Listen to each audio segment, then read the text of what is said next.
Hello everyone, আসসালামু আলাইকুম। Welcome to new another blog. আমার আজকের ভিডিওতে আপনাদের স্বাগতম জানাচ্ছি। আমি যাচ্ছি হচ্ছে কক্সবাজার। আমার আব্বুর ছোটোখাটো একটা ব্যবসা আছে, মাছের ব্যবসা। আজকে মাছও কম, কিন্তু যাচ্ছে হচ্ছে আমি ওই জায়গাটা চিনি না, মাছের যেখানে বিক্রি হয়, কিভাবে বিক্রি হয় আমি জানি না। আমার সাথে যাচ্ছে হচ্ছে যে আমার হোসেন মামা, উনিও মাছের ব্যবসা করে আমাদের সাথে। ওনার সাথে আমি দেখার জন্য যাচ্ছি বা চেনার জন্য যাচ্ছি। আমার এই ভিডিওটা হচ্ছে 2 দিন আগের ভিডিও। আমার এডিট করতে এবং কাজের সাথে করতে করতে আমি সময় পাই নাই। এর জন্য আমি যে মাছগুলো নিয়ে যাচ্ছি এগুলা আমাদের মাছ। আমি আস্তে আস্তে শিখতেছি আমার আব্বুর ব্যবসা।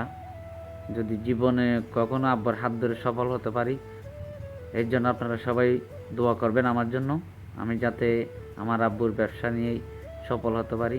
কিন্তু যাওয়ার সময় অনেক বৃষ্টির কবলে আমরা পড়ে গেছি। এটা হচ্ছে আমাদের কক্সবাজারের যেই হাই 1 রুটটা আছে, এটি আমরা ইজ্ঞাত চলে আসছি প্রায় আধা ঘন্টা 1 ঘন্টা মতো গাড়ি চালিয়ে আমরা ইজ্ঞাত চলে আসছি। যে জ্যাম, আমরা এই জ্যামের মধ্যে পড়ে গেছি। সত্যি খুব কষ্ট করে আমরা এই জ্যাম পার করছি। আমার জানা মতে হয়তো আধা ঘন্টা ছিলাম এই জ্যামের মধ্যে। আমরা মাছ নিয়ে অনেক দেরি হয়ে গেছে যেতে, যার কারণে আমরা কষ্টের মধ্যে পড়ছিলাম এই জ্যামের কারণে। আমরা যেতে যেতে আমরা এই সামনের যেই ব্রিজটা দেখতেছেন, এটা হচ্ছে চোপলন্ডি ব্রিজ, কক্সবাজারের চোপলন্ডি ব্রিজ। সামনে বায়ু বিদ্যুৎ। আমি সত্যি অবাক হয়ে গেছি এইরকম একটা জায়গার মধ্যে বায়ু বিদ্যুৎ হবে। তো আমরা গাড়ি দাঁড় করিয়ে পেশাব করে আমরা বায়ু বিদ্যুৎ দেখতেছি। সত্যি অনেক ভালো লাগলো দেখে। খুব সুন্দর একটি জায়গা। রাস্তায় একদম পাকা, সব রাস্তায় পাকা। দেখেন কত সুন্দর রাস্তা। এই যে বায়ু বিদ্যুৎ, একদম আমার সামনে দিয়ে বায়ু বিদ্যুৎটা দেখতে পাচ্ছি চোখে। আর রাস্তাটা অনেক ভালো রাস্তা যা বলতে গেলে। আমরা চলে আসলাম কক্সবাজারে, প্রায় কাছাকাছি চলে আসলাম। এটি হচ্ছে চৌপলন্ডি বাজার। চৌপলন্ডি বাজার থেকে আমরা কক্সবাজারে ঢোকার আগে যে কুরুশকুলের যে ব্রিজটা আছে, সত্যি বলতে গেলে অসাধারণ এই ব্রিজটা। আমি এই যেই ব্রিজটা আপনাদের দেখাচ্ছি, এটি অসাধারণ একটি ব্রিজ কুরুশকুলের। এখানে আসে হাজার হাজার মানুষ আছে দেখতে, ঘুরতে আসার জন্য। এখানে দেখেন অল্প কিছু গেলে কিন্তু আমরা মানুষ দেখতে পাচ্ছি এই মুহূর্তে। দেখেন আপনারা কত মানুষ এখানে।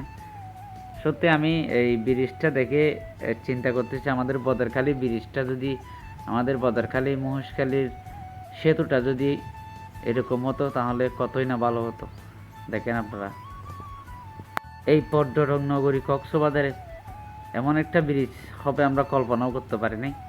এমন এই কুরুশকুল চৌপলন্ডি মানুষের কষ্ট হতো, যেই আমাদের মেইন রাস্তাটি আছে ওটা দিয়ে যেতে কষ্ট হতো, যার কারণে আমাদের এই কক্সবাজার কুরুশকুল আর চৌপলন্ডির এবং কক্সবাজারের মধ্যে যে ব্রিজটা হচ্ছে, এটি হচ্ছে এই ব্রিজ। অসাধারণ এই ব্রিজ। এখানে সন্ধ্যা হলেই অনেক মানুষ আছে, সন্ধ্যাবেলায় অনেক মানুষ আছে, একটু পরে নাকি আরও মানুষ আসবে। আমি যে ব্রিজটার কথা বলছি এটা হচ্ছে কুরুশকুল এবং কক্সবাজারের সেতু। আমরা প্রায় চলে আসলাম কক্সবাজারেই। আমরা ঢুকে পড়লাম আমাদের যেই মাছ নিয়ে আসছি যে ফিশারিতে, ওখানে আমরা ঢুকে পড়লাম ফ্যাক্টরিতে। অনেক বড় একটা ফ্যাক্টরি। দেখেন মাছ কীভাবে নামাচ্ছে গাড়ি থেকে। কত প্রযুক্তির মধ্য দিয়ে আঘাত কোনো ধরনের বা মাছের সমস্যা না হয় সেভাবে তারা কিন্তু মাছগুলো নামিয়ে সুন্দরভাবে তাদের যে এখানে মাছগুলো রাখবে ওখানে রেখে গেছে। দেখেন একজন মাছ ড্রাম থেকে নিচ্ছে আর কতগুলা মানুষ গ্রেড করতেছে। মানে যেটা যে দামে বেচা যাবে ওইটা ওই দামেই সেভাবে কি করতেছে, মাছগুলো রাখতেছে।